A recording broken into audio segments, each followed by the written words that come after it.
Hi guys, it's Coco and welcome to or welcome back to my channel. Today I'm doing my January wrap up / my book club. So if you are here for that, then make sure to comment down below what you thought of the book. If you haven't finished it yet, then just comment what you think so far. But yeah, I guess I'm just gonna jump into all of the books because I did read 5 this month.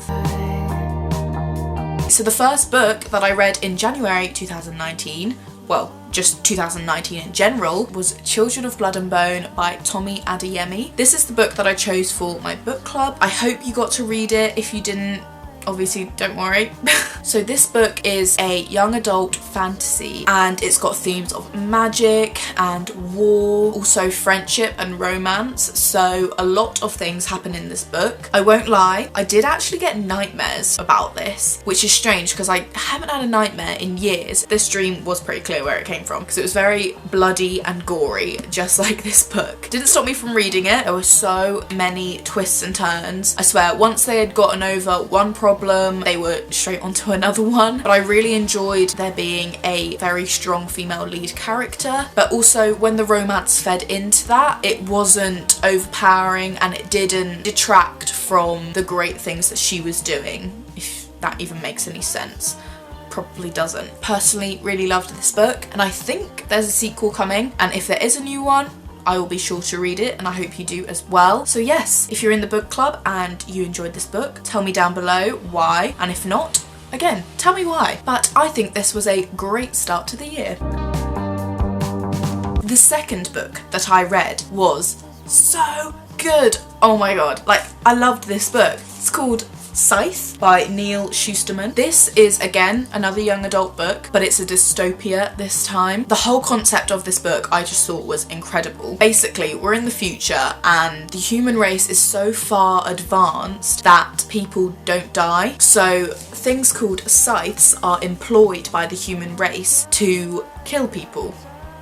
I know. These scythes, I guess, keep control of population growth, but it's about this girl and boy who are recruited by a scythe as apprentices, but then they end up getting pitted against each other in a competition. Only one of them gets to be chosen to be a scythe. The person who does get chosen has to kill the other one. So it's horrible. It's a really horrible concept, especially because they're friends and they kind of like each other a bit. Again with this one, so many twists, but this whole world was so detailed that I really felt invested in the book. There's a second one as well, which I cannot wait to read because it did leave it on a big cliffhanger. For now, Scythe is a very good book. Read it.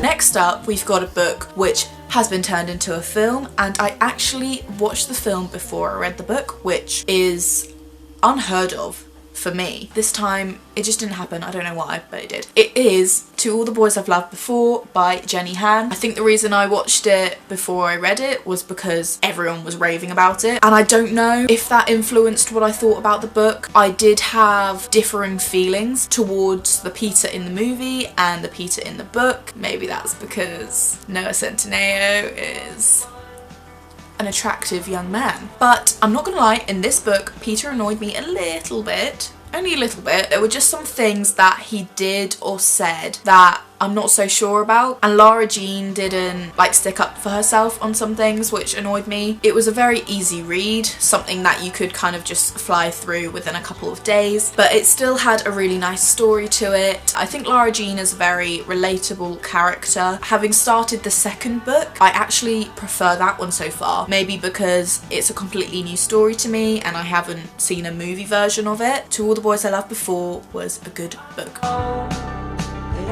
Number 4 was Foolish Hearts by Emma Mills. First off, let's talk about how pretty this is, because that's obviously the only important thing to me, always.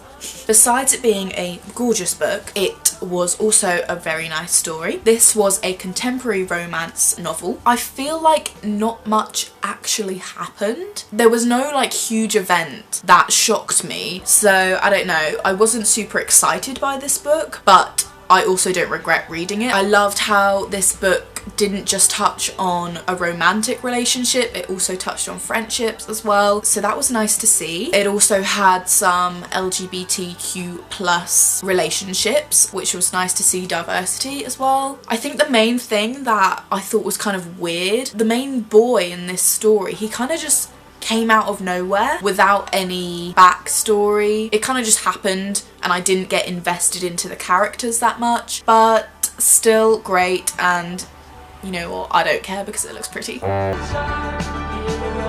Last but not least, honestly my favourite one of the month, this was a good book. We have An Absolutely Remarkable Thing by Hank Green, and that is exactly what it is, an absolutely remarkable thing. Someone please stop me. Please. Again, lovely cover. I really like it. It's very eye-catching. This was surprisingly a contemporary science fiction book, and I don't like science fiction, like at all. This book, holy crap. Basically the main character stumbles across this sculpture type thing. It's like a big man but a metal thing, and it turns out there's like 64 of them or something like that spread out across the whole earth. So the story's about her figuring out what it is, what all of them are, where they've come from, what they mean to do, are they dangerous, are they not. Intertwined with this is a story about social media and the consequences that it can have, how damaging it can be and how dangerous it can be, which I think is a very important thing for all of us to be reading right now. I was not let down. I actually think this is better than any John Green book that I've read. Sorry. It was definitely one of those books that I did not want to put down. Like Scythe, it was a very detailed and well-researched world, so again it made it very easy to kind of fall into the whole situation. I think there's a sequel coming out soon. Cannot wait for that to come out when it does. Please go and read it. So that is my wrap up for January 2019, the first one of the year. I hope you enjoyed this and maybe got some inspiration of what to read yourself. Please comment down below if you've got any book recommendations for me, and I will be sure to add them to my list. And if you're wondering what the next book in my book club is for February, I will be sure to post on my community tab within a few days which book that will be. But yes, I really hope you enjoyed this video, and I will see you next time. Bye!